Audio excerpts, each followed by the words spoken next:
لباس خدمت تو به چقدر میفروشی؟ نمیفروشم. شاید بگم بذارم تو کفنم. اینه که حتما میذارم تو کفنم. من این لباس دارم، لباس آقای عبدالعظیم حسنی هم دارم، حضرت عبدالعظیم لباس خدمت اونم دارم. در پی اینم که لباس خدمت حضرت معصومه رو بگیرم انشالله.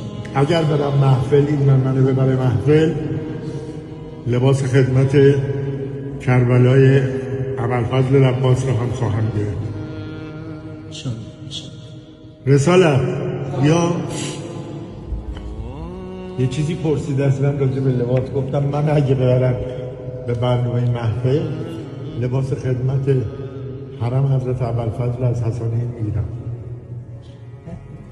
با پررویی. نه خودش میاره میده.